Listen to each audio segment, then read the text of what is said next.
అక్కడ కాంగ్రెస్ అభ్యర్థి వైసీపీ టీడీపీలకు వణుకు పుట్టిస్తున్నారు.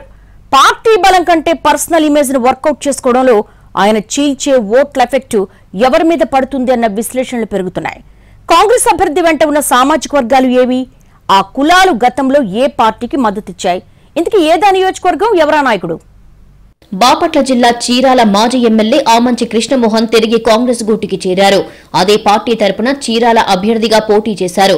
2 నెలల క్రితం వరకు వైసీపీ పర్చూరు ఇన్ఛార్జిగా ఉన్న ఆమంచి ఆ పార్టీకి రాజీనామా చేసి తిరిగి తన మకాంను చీరాలకు మార్చేశారు.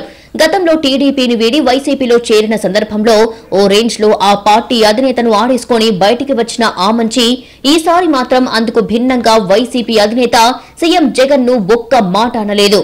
తన రాజకీయ ప్రయాణం చీరాల నియోజకవర్గంతోనే ముడిపడి ఉన్నందున ఆ పార్టీ తరపున చీరాల టికెట్ వచ్చే అవకాశం లేనందున వీడిపోతున్నానంటూ ముక్తాయించారు.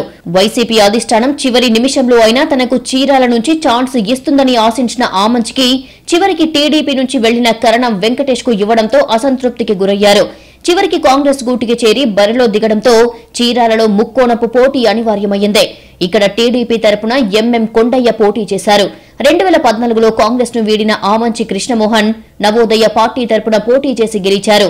ఈసారి కూడా అదే ఎత్తుగడ వేసినా హస్తం సింబల్ అయితే అందరికీ సులువుగా అర్థమవుతుంది, సింపుల్ గా చెప్పుకోవచ్చనుకుని భావించే కాంగ్రెస్ పార్టీ నుంచి పోటీ చేశారన్న టాక్ ఉంది. ఆమంచి చీరాల నుంచి పర్చూరుకు మారినప్పుడు అప్పటిదాకా ఆయన వెంట నడిచిన క్యాడర్ కరణం వెంకటేష్ వైపునకు టర్న్ అయిందట. అలాగే కరణం ఫ్యామిలీ పార్టీ మారేటప్పుడు తమ వెంట తెచ్చుకున్న అనుచరుల్లో కొందరు తిరిగి టీడీపీ వైపు వెళ్లిపోయారు. ఇలా వైసీపీ నుంచి కరణం, టీడీపీ తరపున కొండయ్య వర్గాలు ఢీ అంటే ఢీ అంటున్న టైంలో అనూహ్యంగా కాంగ్రెస్ పార్టీ నుంచి స్థానికంగా పట్టున్న ఆమంచి కృష్ణమోహన్ ఎంట్రీతో సీన్ మారిపోయిందన్నది లోకల్ టాక్.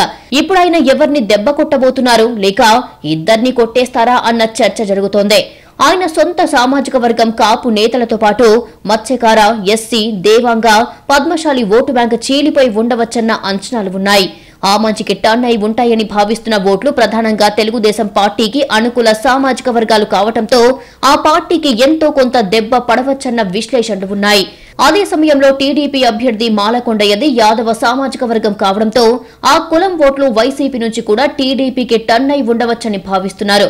మరోవైపు ఎమ్మెల్యే ఓటు తమకు వేసి ఎంపీ ఓటు మీ ఇష్టమంటూ ఆమంచి అనుచరులు ఓటర్లకు చెప్పినట్టు ప్రచారం జరుగుతోంది. అయితే మాజీ ఎమ్మెల్యే ఎంత రాజకీయం చేసినా టైం చాలా తక్కువగా ఉండటం మైనస్ కావచ్చన్న మాట ఆయన సన్నిహితుల నుంచే వినిపిస్తోంది. గెలుపు కోసం ముగ్గురు అభ్యర్థులు ఎవరికి వారే వ్యూహాలకు పదును పెట్టి పోల్ మేనేజ్మెంట్ చేసుకున్నారు. తమతో కలిసి వచ్చే సామాజిక వర్గాలపై ప్రధానంగా దృష్టి సారించారు. దీంతో ఆమంచి వల్ల వైసీపీ, టీడీపీలో ఎవరికి ఎక్కువ నష్టం జరుగుతుందన్న చర్చ జరుగుతోంది.